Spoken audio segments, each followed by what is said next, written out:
Happy Halloween. How's everybody? How was your weekend? What did we do this weekend? I don't even remember. Kind of took a little bit longer weekend off. I'm not even sure what I got done. I'm sure it was important. I'm sure it was the highest, best use of my time.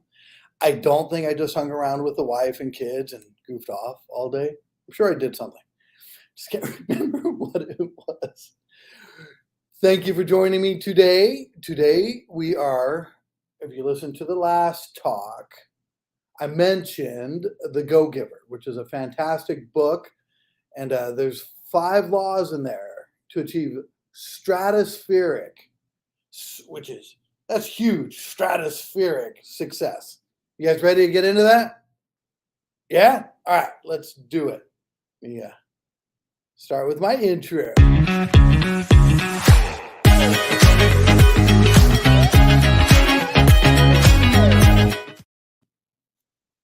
It helps.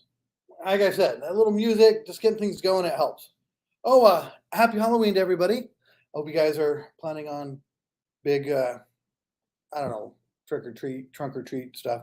Oh, funny little story, real quick. And it kind of ties into what we're talking about today. So, growing up, me and I've got 2 brothers that we grew up with. And we'd always joke about, the neighborhoods that we'd hear that would give out the full size candy bars, right? The full size. Oh, those guys must be rich. Well, this year, my brother decided to give out full size candy bars. So he posted it on Instagram, and he got a lot of love on that, on the full size candy bars. I wanted to put his address on there. I was so tempted to put his address, but I couldn't do it. I couldn't do it. But that ties into what I want to talk about today, which is the first law of stratospheric, that's a tough word to say, success with the Go Giver. So where I found this book was when I was working with Coldwell Banker in Albuquerque, New Mexico. So that was the first brokerage I worked with. I chose them because, one, they were number 1 in the market. They had good training. And my partner at Pulte Homes used to work for Coldwell Banker. So she said that would be a good place to start. So that's where I ended up. And second, third year in, they had a training they wanted us to go to. It was called Ninja Selling. And it was outside of Denver, Colorado, maybe Boulder. I don't remember exactly what city. It was cool little college town, just a cool place. Their whole mantra on Ninja Selling is just to be in flow with your people and just add value. That was just their big thing. And then I remember after the first day, you know how when you go to those conferences or trainings, your head's just full of stuff that you just want to start doing right away. But they gave us a homework assignment. And what it was to read the book, The Go Giver. And when we got to the hotel room, the book was sitting there for us. Well, we didn't all have the same hotel room. There was a book for me in my hotel room. And it was a quick read. So I just laid there that night and I just read it. I think it took an hour, hour and a half. It wasn't a long read.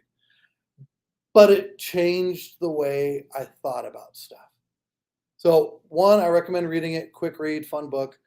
But to get into it, the first rule, which I know Martha, my wife, prefers people just to tell her the rules and not go into long stories about it, But I think the stories help.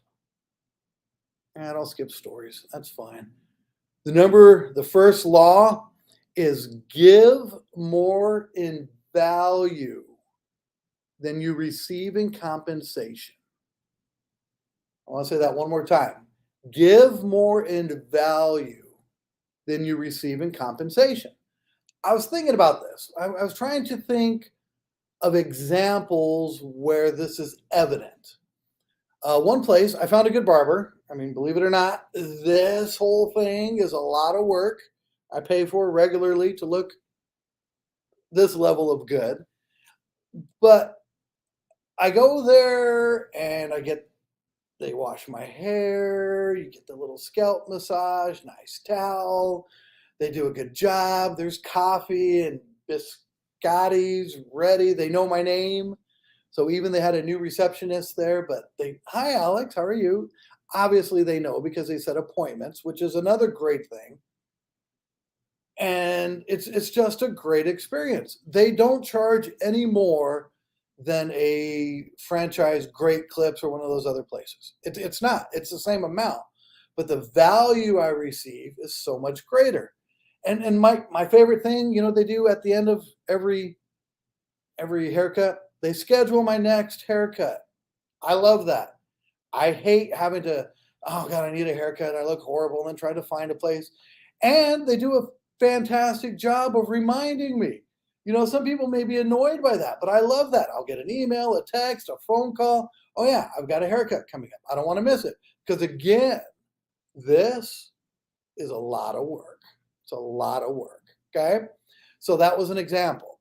Another example of giving more value than you receive in compensation is we have some rental properties. And I was listening to a podcast on Bigger Pockets. And the person that was interviewed said in his rentals, he wants to have a pride in rentership. I was like, that interesting concept. He wanted the move up renters. He wanted his rentals to be so nice that they would never move anywhere else because where are they going to go? That's the nicest rental around. So we we took that approach with the properties that we're rehabbing to rent out. It doesn't cost any more to put the stainless steel appliances in. It really doesn't. It doesn't cost any more to have a custom color paint, like a beautiful beige or what do we like? Canvas tan. There's a gray, agreeable gray. It doesn't cost anymore, but it makes the house look so much better. It doesn't cost anymore to have the taller, nicer toilets, to put some decent windows in.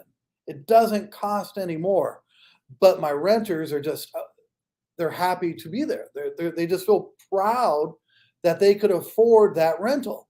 And then I don't even charge more. I just charge what market rent is. They're happy to have that because I gave them more in value than I receive in compensation. And the value piece doesn't mean it has to cost you more. So another thing they said, like on the rental side of it, he would send little gifts for Mother's Day, just other stuff like that, just to make them feel connected. And if you think about it, like on the rental side, if we're sending them little things, they stay longer. Consequently, and I don't like thinking like this because that's not the point, we'll make more money because we have less turnover. So one of our clients or one of our tenants, our clients, whatever, clients fine, they had a baby. So we sent them a gift basket. And we got a wonderful little note back thanking us. And it wasn't anything crazy, but it was just, they felt valued, not as a tenant, but as a person. Okay. So thinking about that as real estate agents, sometimes we feel like we probably do a lot of work for a little money, don't we? Yes, we've had some deals like that lately where we definitely feel that way. That mustache is mind-blowing. Thank you. Yeah, baseboards, like on the rentals. Does it cost us any more to do a little bit nicer baseboard? No, but we have good value in that. And anyway, so talking about like real estate agents, right? Sometimes we get a nice commission. Let's just think about one of your better commissions. Okay, let's just take a $500,000 property. 500,000. The seller just paid $30,000 for the home to be sold. Did we? And I'm not quizzing you guys. I just want to encourage thought. Did we give them over? Not enough. Did we give them over $30,000 of value? Did we? When we're working a little buyer and maybe we hit the home run and they only want to look at 10 houses instead of 100, and we make our $4,000, $5,000, $6,000, right? Did we give them $6,000 of value? I don't know, right? I don't know. But it's something to think about. I think sometimes I did, sometimes I didn't, but I know we have other costs involved. I know that, but the consumer doesn't know that, right? They're just looking like they spent $30,000 for something, and now they're pissed off, they're stressed out. People don't answer their phones. So I just want everybody to start thinking, how can I give more in value than I receive in compensation? So to my people who are working in their job, say you're making 50,000 a year, 60,000 a year, 100,000 a year. Are you giving your employee, or which one is it? Or employer, yeah, your employer over $100,000 in value or over what they're paying you? Are you giving them that much more in value? Okay. Could a good attitude have value? Yes. Could just doing little extra things, it doesn't have to be time or money, but little extra things have value? Absolutely. 100%. 100%. I hope that this 10 minutes that we shared this morning was of value to you guys. Do check out the book. I plan on purchasing, I don't know, a dozen or two of them. If somebody wants to pop by and grab one, I'd be more than happy to give you one because I like the way it makes us think, just to think about things a little bit differently. How can I add more value to my consumer experience? Oh, yeah.